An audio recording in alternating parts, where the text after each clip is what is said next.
Ok, nous avons Mohamed qui vient d'arriver, Patricia, Valérie aussi qui est là parmi nous, Lucille, salut à toi, Yo, Sylvana. Bonjour la famille, très rapide, très rapidement. Faire un petit point sur la situation et parler de demain. On a Eleonora d'Orléans, salut à toi. Pierre, bonjour, salut Paul.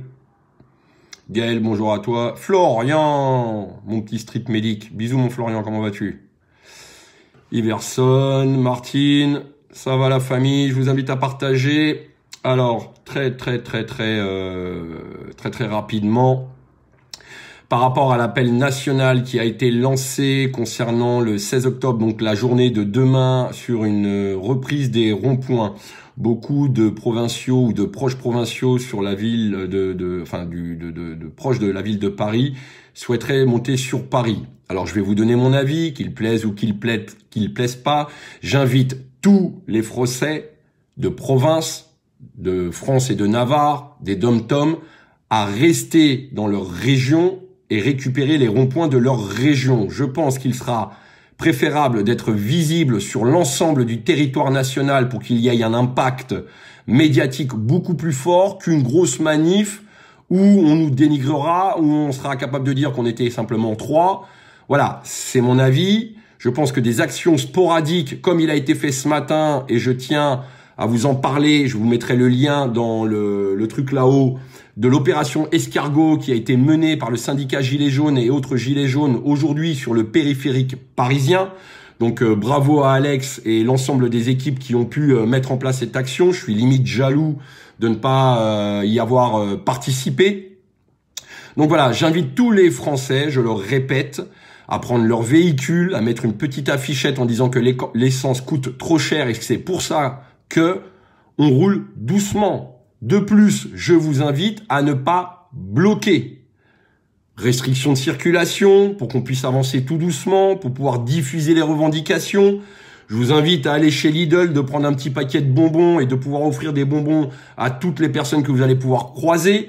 Ça permettra de créer un dialogue, de nouer un dialogue et de faire le job qu'on va devoir faire demain tous.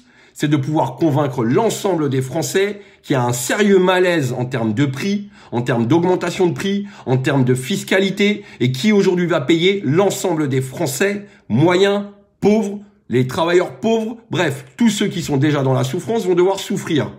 Donc voilà, je le répète, je pense qu'il est préférable que vous restiez dans vos régions, que vous meniez des actions dans vos régions, de commencer peut-être par une opération escargot qui pourrait se finir sur un rond-point, histoire de rester visible, peut-être ouvrir des péages, bien entendu, faites attention à vous, hein, soyez responsables, ne faites pas de conneries, ne vous mettez pas en danger, ce serait donner du crédit à la police et au gouvernement pour vous faire arrêter, voilà. Vous voyez, je suis pas pro-parisien, je fais pas uniquement des appels sur Paris, je vous invite à réfléchir là-dessus. Tous ceux qui sont en province éloignée, je pense que vous allez mener des actions chez vous. Tous ceux qui sont sur des provinces proches de Paris, je vous invite à prendre un rond-point, essayer d'en faire un gros, à défaut de vous éparpiller sur plusieurs ronds-points. Je pense que ce serait ce qu'il y a de plus optimal. Voilà. Je vous garantis qu'au vu du nombre de coups de téléphone, au vu de la tête des gens du gouvernement et des différents politiques que j'ai pu croiser ces derniers jours, au vu des questions que peuvent poser les journalistes, d'accord ? Les mecs, ils sont comme ça. Ils sont pas bien. Donc, je dirais qu'il faut continuer de battre le fer pendant qu'il est chaud. Parce que là, la peur, elle se retourne. Ils ont voulu nous faire peur pendant 1 an et demi avec leur politique sanitaire. Aujourd'hui, ils recommencent, eux, à avoir peur. D'accord? Ils sont responsables de la situation. Malgré ce qu'on a pu entendre, ne serait-ce que sur le plateau de Morandini ce matin, ils sont bel et bien responsables de la situation. C'est à eux qui ont voulu le pouvoir, d'avoir le pouvoir d'améliorer nos conditions de vie. Qu'ils nous fassent pas croire n'importe quoi. Ce sont eux qui sont responsables. Sur les sujets de la violence au niveau de la société, faut se poser les bonnes questions. On répond à la violence par la violence. J'ai jamais vu quelqu'un répondre à la violence en disant « vas-y, mets-moi-en une deuxième ». Sinon, c'est dans des petits salons privés où on aime bien se faire claquer la gueule parce qu'on est un peu sadomaso. Mais c'est pas la volonté de l'ensemble des gilets jaunes et des citoyens en colère. Voilà la famille, ça c'est ce que je voulais vous dire. Je tiens à préciser que pendant que la France va mal, que pendant que la France est en galère, qui a du mal à boucler les fins de mois encore une fois. Vous avez le pépère Macron qui joue au football. Voilà. Le mec, il va jouer au football. On est où? Et puis une fois qu'il a fini de jouer au football, il part faire la fête avec les mecs avec qui il a joué au football. Tout en respectant bien entendu les gestes barrières. Et en plus, il se met à chanter « I will survive ». Mais ceux qui survivent, monsieur le président Macron, parce que vous chantez « I will survive », ceux qui survivent aujourd'hui, ce sont l'ensemble des Français. Toute cette classe modeste, toute cette classe de pauvres Français.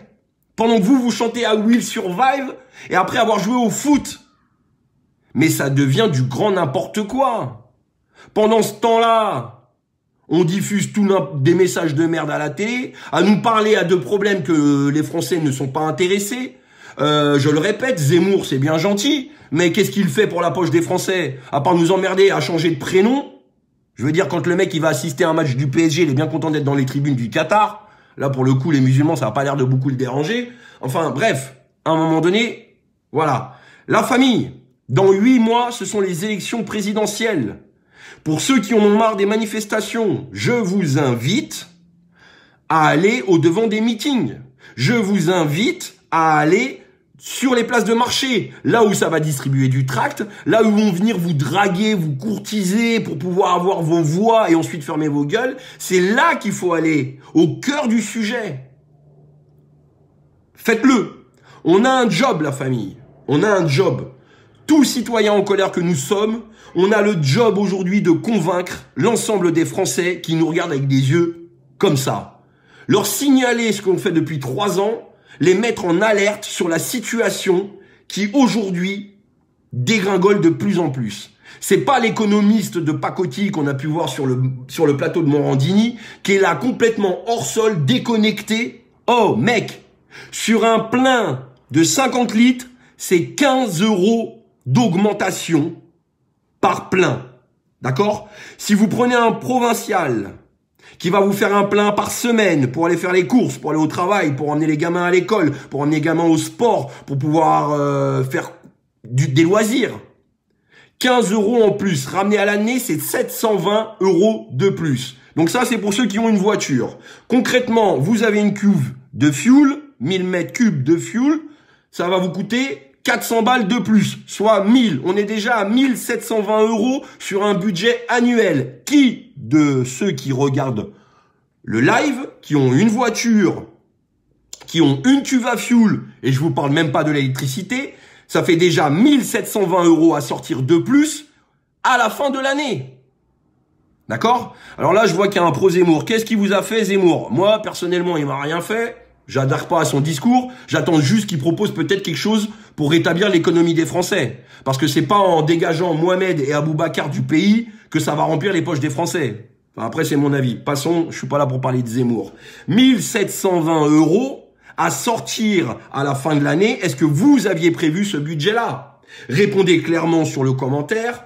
Participez au live. Partagez. N'hésitez pas. Mettez un commentaire. Est-ce que vous, pour ceux qui ont une voiture, une cuve à fuel et de l'électricité à la maison, si vous étiez prêt à lâcher un billet de plus de 2000 € en plus? Je pense que la plupart d'entre vous, aujourd'hui, ne l'ont pas. Comment fait un travailleur pauvre à 1300 balles par mois se rajouter une cartouche de 1700, plus de 1700 balles par an? Oui, le gaz, l'électricité, les cuves à fuel, les pâtes, les produits de première nécessité, le papier cul. Bon, en même temps, le papier cul, il augmente. Et si on n'a plus rien à bouffer, on n'est pas prêt d'aller aux chiottes. On n'aura peut-être pas besoin de papier cul. Voilà. Mais bon, c'est important de le préciser. C'est là-dessus qu'il faut ouvrir les yeux.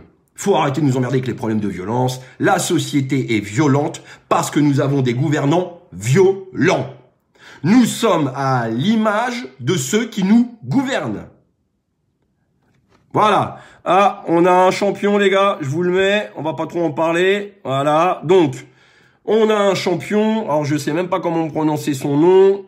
Toi, Zemmour, il doit pas beaucoup t'aimer avec le blast que t'as. Chamd, Tibi, va travailler et tu pourras payer. Allez.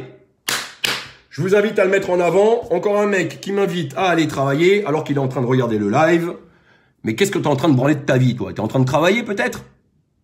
Tu es en train de commenter un live. Et je le répète, si tu es en train de travailler, tu es en train d'arnaquer ton patron parce que pendant tes heures de travail, tu es en train de regarder un live. Pire encore, tu regardes un live de Rodriguez et en plus, tu te permets de commenter. Eh mec, va bosser avant de donner des conseils. Passons. Voilà la famille. Message principal. Demain, j'appelle l'ensemble des Français, les familles, les professionnels. Ce matin, j'étais dans un taxi. Le mec, je lui ai fait comprendre que sur un plein, tous les 2 jours, il paye 15 balles de plus. Ah, il a mouché rouge. Il a mouché rouge. Donc, les VTC, les taxis, les ambulanciers, les commerciaux, tous ceux qui ont besoin de leur bagnole pour travailler, tous ceux qui ont besoin de leur bagnole pour vivre, ralentissez la cadence. Mêlez-vous aux opérations escargots. Rejoignez demain les ronds-points. Venez discuter avec ces Français qui depuis 3 ans se battent, tous ces Français citoyens en colère qui, humblement, ont essayé de vous ouvrir les yeux pendant que certains s'en faisaient crever. Juste par respect, écoutez ces personnes et je vous garantis qu'on est capable de vous faire comprendre que les gilets jaunes sont juste des gens qui ne réclament pas l'aumône, simplement récolter le fruit de leur travail pour pouvoir aller jusqu'à la fin du mois et pallier justement à toutes ces augmentations. D'accord ? C'est tout ce que je vous demande, la famille. Partagez un maximum. Les restrictions Facebook, elles sont énormes. J'ai vu énormément de pages partager l'ensemble des rassemblements prévus demain en France. Ça ne décolle pas. Il n'y a pas de partage, il n'y a pas de like, aussi bien sur la page Je demande à savoir que sur la page Jérôme Rodriguez officiel, que sur les autres pages. Les listings de rassemblements ne sont pas partagés. Je vous invite à le faire. Allez partager les listings, partagez ce live, parce que comme ça, tous ceux qui pourront aller manifester seront au courant d'où se rendre. Voilà la famille. Merci pour vos messages. Voilà, merci, on est avec toi. C'est pas on est avec moi, on est tous ensemble. Tous ensemble. Et seul le regroupement de tous, seule l'union de tous face à cette hausse de prix, je le répète, le pass sanitaire, ça nous bouffe les libertés. Mais s'il n'y a pas de pognon, on n'aura pas plus de liberté. On n'ira pas plus au cinéma, avec ou sans passe, sans thune, on n'ira pas plus au cinéma. Voilà la famille, je vous fais un gros bisou, partagez un max, battez des records, parce que sinon Facebook et l'ensemble des réseaux sociaux, ils sont en train de nous la mettre à pas vouloir communiquer et faire communiquer sur les citoyens en colère de France. Prenez soin de vous. Et à très vite la famille, je vous dis à demain. Soyez responsables de vous-même, soyez responsables du collègue qui se trouve à côté de vous. C'est le principe des gilets jaunes. On n'envoie personne au casse-pipe. Le casse-pipe, je connais le prix que ça coûte. C'est pour ça que je vous invite à être tous responsables. On connaît l'adversité. On y fait face depuis 3 ans. Voilà. Prenez soin de vous la famille. Je vous fais un bisou. Et on lâche rien. À tout de suite.